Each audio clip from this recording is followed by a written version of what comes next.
Thank you very much. Um, I'm going to give a bit of a non-typical talk for me, completely non-technical. And I'm actually going to talk mostly about the differences that I've experienced in doing research in RL and having RL projects in practice. Um, Everything I say is is my own personal opinion. Um, but if you look at me, oh, this worked just before the break. I'll just use the arrow keys. Uh, I'm a senior researcher at the Vrije Universiteit Brussel in the AI research group for 1 day a week, where I mainly supervise awesome PhD students and master students who do very interesting research, and I think this is really lovely. And at the other 80% of my time, I'm a scientist and business developer at the City of Amsterdam at the Innovation Department. And I also find that extremely cool because there I do a lot of projects that have an immediate impact on the civil society in Amsterdam. And also I get to learn a lot about all kinds of things I never had any idea about, like the specifics of traffic regulations or the physics of key walls. And so I do research myself, but I'm also a business developer, which means that I help to set up projects. And once a project is firmly in place, I respectfully go away and let other people do the actual work. The story of today starts with a review that I was doing, which was on a very significant societal problem. And it was on a problem that was mainly concerning risk mitigation. And so there's a lot of these societal problems that need a lot of risk mitigation, pandemics, financial crises, but also key wall management. There's a lot of things that involve a lot of risk. And so the main target of this paper was to make a model, to do reinforcement learning. And so the main client, so to say, of this paper would be the government, who would have to do this risk mitigation. And now, reviewing it as a scientist, I thought that there were some really cool ideas in it. But at the same time, there were a bunch of my colleagues on my shoulder while reviewing this paper, which said, yeah, well, but there's no tool for us to get information about this risk. So what are the actual alternatives? What do how risky are they? Do I have other choices? What if the model advises something? Why does it do that? And this is something that I absolutely need as a civil service to advise the government on which risk mitigation policies to actually take. And so this was with me the entire review of this paper. And so this got me thinking, so what is actually the difference in what I experience in research and in the practical problems? And that is that not only are the practical problems intrinsically usually a lot more complex, mainly because we tend to simplify problems to show good properties of algorithms, right? Which is something that is extremely useful, what we really want to do. But there is a bit of a mismatch between the type of problems that is typically solved for a practical problem and a research-based problem. Then in the paper, what we put up there is usually training times. And I must say this happens after engineering.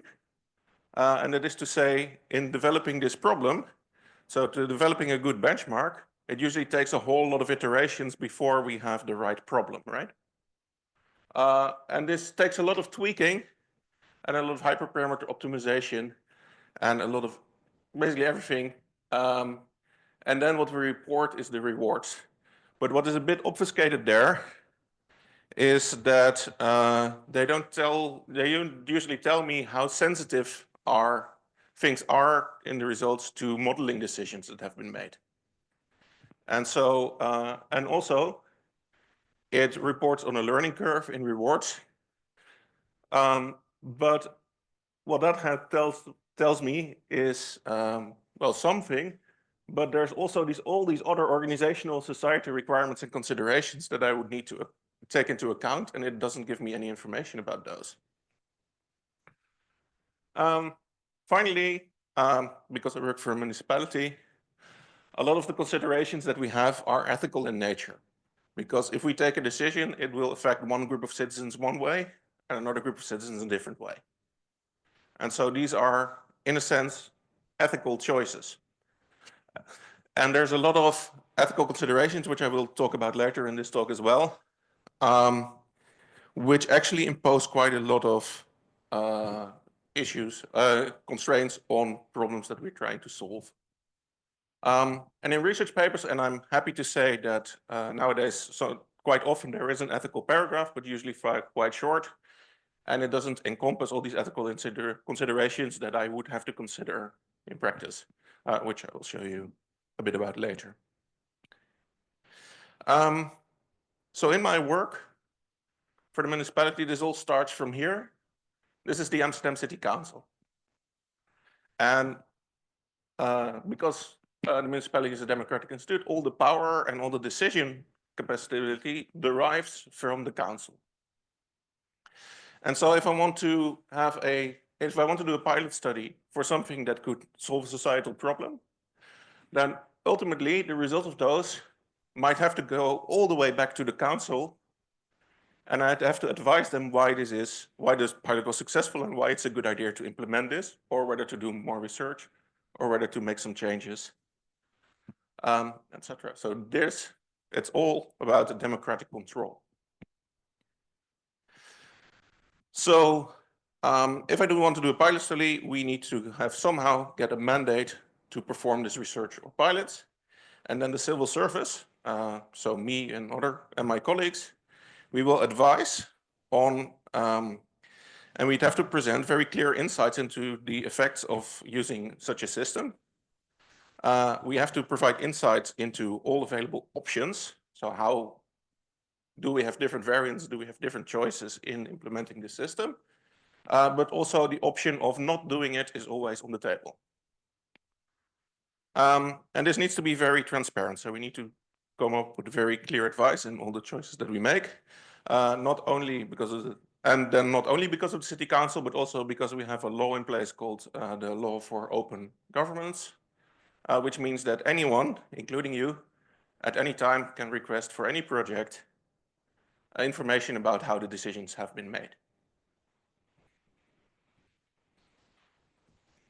All right. Then when we are doing a project, we need, like I said, we need to have all these different ethical considerations.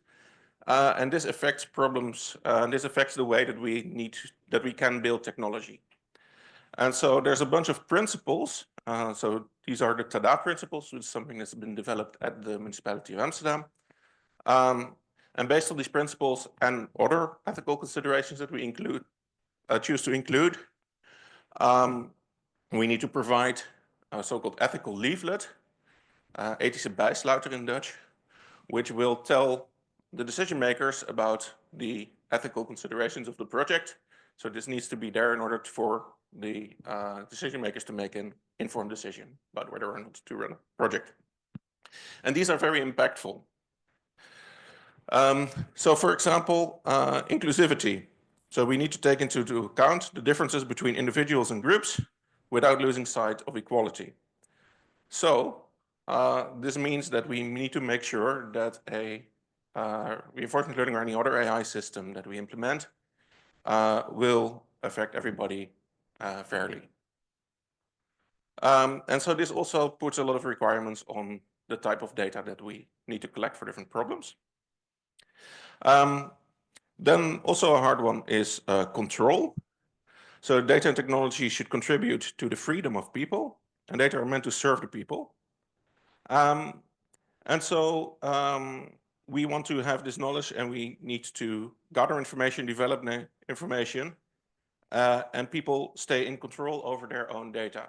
So not only do we need to publish are the things that we do and the data that we get in an understandable format, but also if there's data about people there, they need to be able to control it. And to make it a bit stronger, this is in another criterion is that they also may choose to be forgotten. And so we would have to be able to delete data from our training. And so something that can memorize things and remember people in a very specific way is not allowed. Then number 3, which is also very important, this is tailored to the people, and that is data and algorithms do not have the final say. Humanity always comes first. So this means that we always need a function inside of any type of policy where we can firstly ask about the decisions that are being made, but also people need to be able to overrule it and make different decisions. And if people don't agree with decisions, they might want to contest it. And any reinforcement learning algorithm that would be implemented at a city would have to somehow accommodate for this. This is hard because there's a lot of intrinsic mechanisms in reinforcement learning that, of course, do not intrinsically enable this. All right, then open and transparent. So what types of data are collected? What we need to be able to somehow report on this. And also it needs to be legitimate and monitored. So we need to be able to monitor how well the policy is doing and whether it has the effects that it's supposed to have. And so this might come down, for example, to we have training data and how much in distribution is the data that we're actually perceiving on the street. And finally, from everyone for everyone, so any insights we gain from this, we also aim to publish. So these are a lot of different things that suddenly come into play when you are considering to put an AI system in, well, a public service context, at least a municipality. So this means that if, so this together means that if the system cannot be evaluated for all types of the effects that it will have, and we cannot make this explicit, or it cannot provide different choices in different implementation choices, or it cannot remove previously okayed private data, or provide insight into risks, or it cannot be contested afterwards to change the decisions and then be able to deal with that, then it's likely to be unimplementable. And this happens. So we've run pilots that, for example, because we could not entirely guarantee the inclusiveness and fairness in the system. So there were some guarantees, but the council decided it was not enough, and the pilot got cancelled, and the system is gone. And so this happens.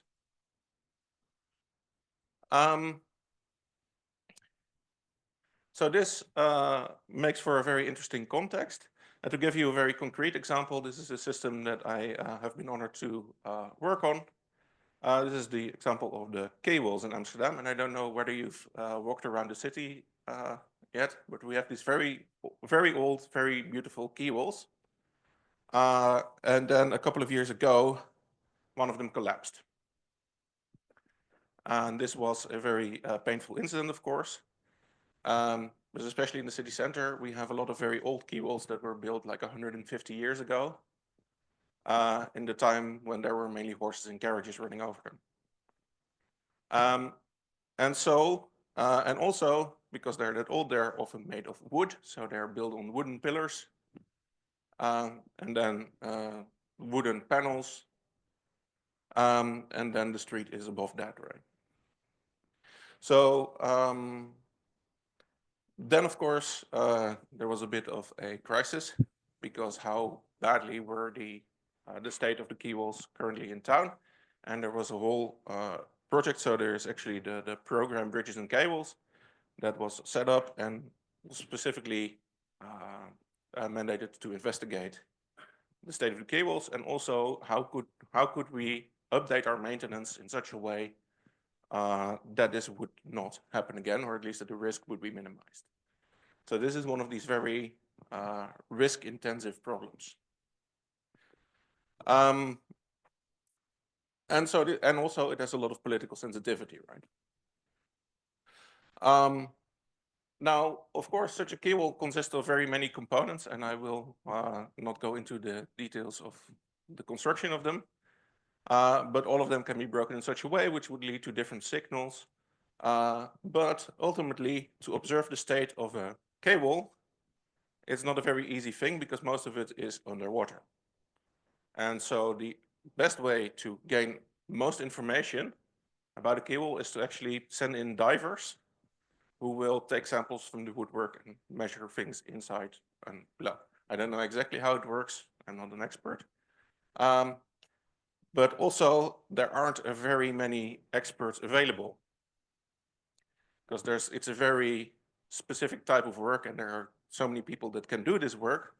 So not only is it rather catastrophic if it goes wrong, and there's a high degree of partial observability, we also have very scarce resources in when to inspect different cables. Gladly, we also have other signals. So sometimes if there's a crack in the site, then of course it gives some information. And actually there's also information that comes from satellites when cables are descending. We have satellite data that can measure that the concrete is that the pavement is going down. So this also gives us some information, but not full. And so, like I said, one of the main features of this problem is risk mitigation.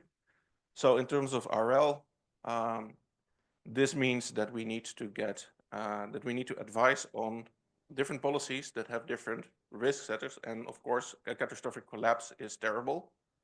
But then we also need to take into account our limited resources and the maintenance actions that we can take. And this will also affect not only costs, of course, but also disturbance that it will have on the environment around it. And so in order to take decisions about which cables to put into maintenance next, or to upgrade, or to completely replace, this is quite an impactful decision. And so the decisions that need to be made need to be very well informed. And we have people inside the government called asset managers. And so any basically large structure that's public property is an asset. And they will need to make a very well informed decision about how to do this. And so the model that we build is, of course, very complex, and it's still and it's not done, right? So there's a lot of factors in here, but there's several key aspects that I can tell you about. So it's highly partially observable, it's multi-agent, and it has a rather complex reward structure. And of course, it needs to be able to report about these different trade-offs to the civil servants who need to make these decisions or advise on these decisions. All right. And so this is slightly different from a lot of the RL that I have been used to develop and do in research. And it means also that we need to take a slightly different approach to what we think an RL project usually looks like. Because a lot of projects anywhere, right? So research, but also in practice, they sort of look like this. And this is very simplified, and obviously it will work different in different places and companies, etc. So don't pin me on it exactly. But often there's a briefing, there's interviews and business analysis, which will lead to some kind of assignment. And then a research team starts to cyclically develop the model. And cyclically develop as in they start with a simple model and they see how it behaves. And then, of course, we have state transitions, observations, and rewards, and we keep on updating this model all the time with the newest information that comes in. Then we have the model and policy architecture, hyperparameters, a lot of training, a lot of testing, and we keep on cycling through this, and occasionally show behaviors to the decision makers and talk to them. Okay, is this satisfactory? What do we do? And then often this part ends up in the research paper, which is the very last cycle. So the final model, but not as much the process and the tweaking and how much this costs. And this can also be rather important because while it informs me of the final stage training time, it doesn't inform me about the training time that it actually takes, which is this entire cycle, right? So it takes way longer, it takes way more compute, and I don't know whether we have that. Right? So we need to take this into account. So often this is not enough to determine whether this is useful, and therefore we need to do a lot of experimentation ourselves in this respect as well. All right. And then for these practical purposes, I also think that there's a couple of considerations that as a research community we can do a lot about. So firstly, I think that AI has an ever stronger impact on people's life, and I don't think that I have to argue that to you because we see it all around us. But the second one might be a bit harsh, which is that we shouldn't trust ourselves as researchers and engineers to take decisions on what to optimize for. Like really, we're not the domain experts. I knew absolutely nothing about keyballs. I don't know exactly what is important, but then there's also all kinds of social dynamics going around that I have limited knowledge of. And so ideally, at every step of the way, I'd want to talk to the experts and have to integrate them into the process all the time. But that also means that I have to make my systems in such a way that they are optimally informative to these people, which is a lot harder to do. Point three, cyclic tweaking is what I call a semi-blind process. So if we start tweaking a model, then we are going about this in a way that leads us to all kinds of different optimal policies. So if you say, hey, here's my model, here's my training, here's my output, then if I keep on tweaking the model and the reward function, the transition function, the observation function, etc., I get a different type of behavior. And what I'm actually doing is, because it optimizes, I am sort of meandering through the space of all possible models and optimal policies until I get something acceptable, right? But this, in a sense, is not a very well-informed way to make these decisions, because at some point we have some arbitration, of course, at the end. Like it's not blind, because we can see the policies that are ultimately executed and how they behave in different aspects. But there isn't a very well-reasoned way of treating this model, and especially if you work with neural networks, it's often a bit black magic-y, right? So in a sense, I would really like to break open this box and to be able to discuss this in a way with a lot of the decision makers, which is often what we try to do. And then the final point, and that is that anybody can and will change their mind at any point in time. And this holds for us, but this especially holds for a lot of decision makers. So experts in the domains might change their mind after seeing the results, but also after seeing the results in practice. And of course, politically, people can change their minds. So if something is in place for a long time, then people will want to do better in certain aspects, and we need to be able to accommodate for that. So we need to also create models that are very adaptable. So to give you an example, if you have a traffic system that minimizes pollution, you have minimizing pollution overall, and then at some point somebody looks at what's going on, had some complaints, and said, well, actually, we want to minimize pollution more around schools and hospitals. It's a very sensible request. Can we incorporate this? That's actually quite a hard thing to do.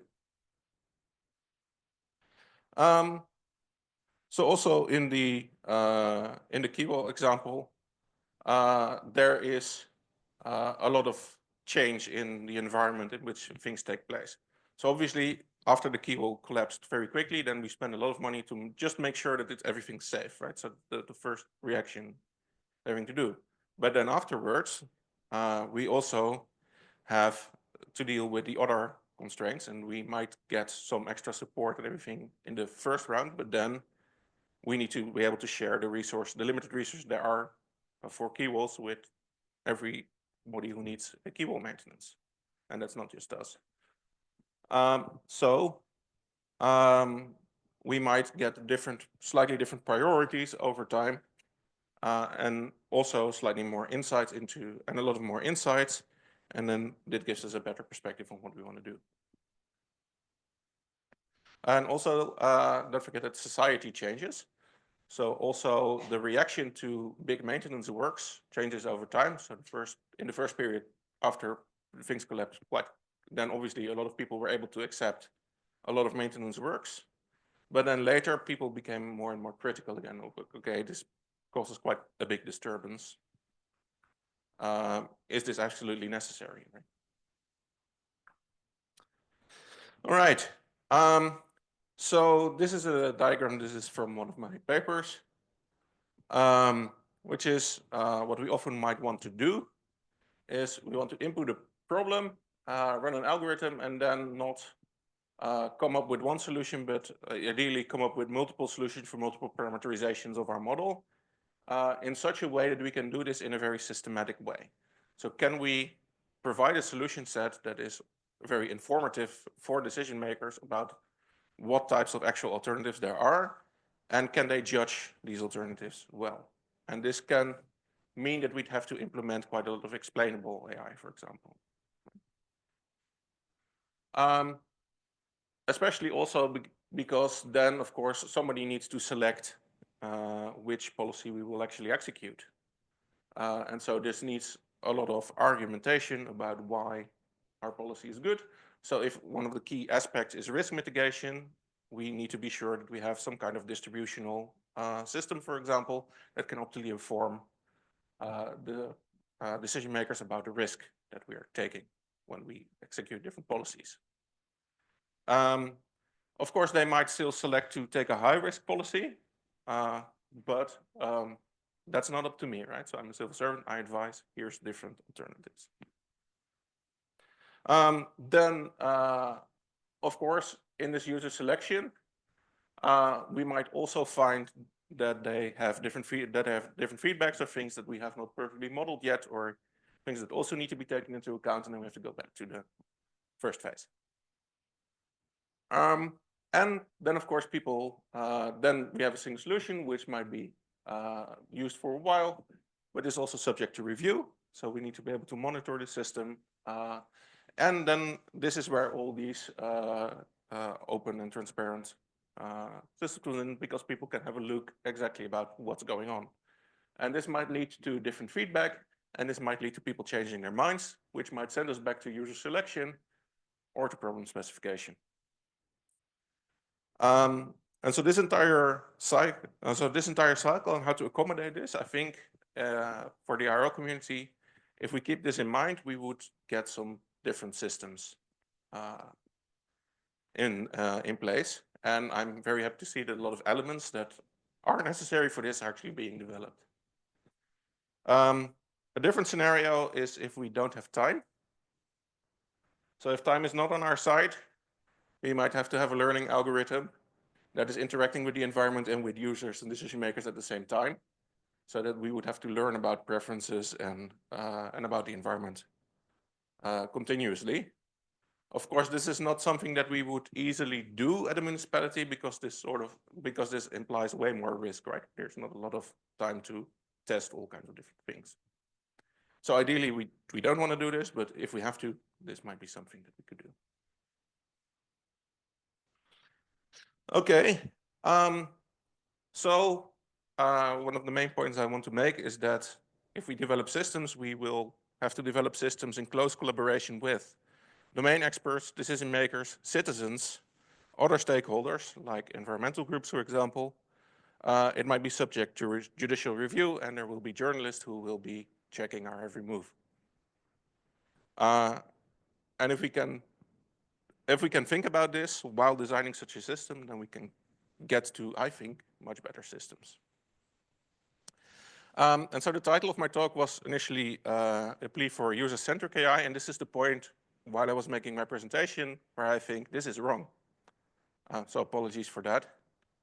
I think we need stakeholder-centric AI, because not all users of your system, not all stakeholders of your system are also users. There's a lot of citizens that just get incidentally affected by a system while they're not explicitly using the system.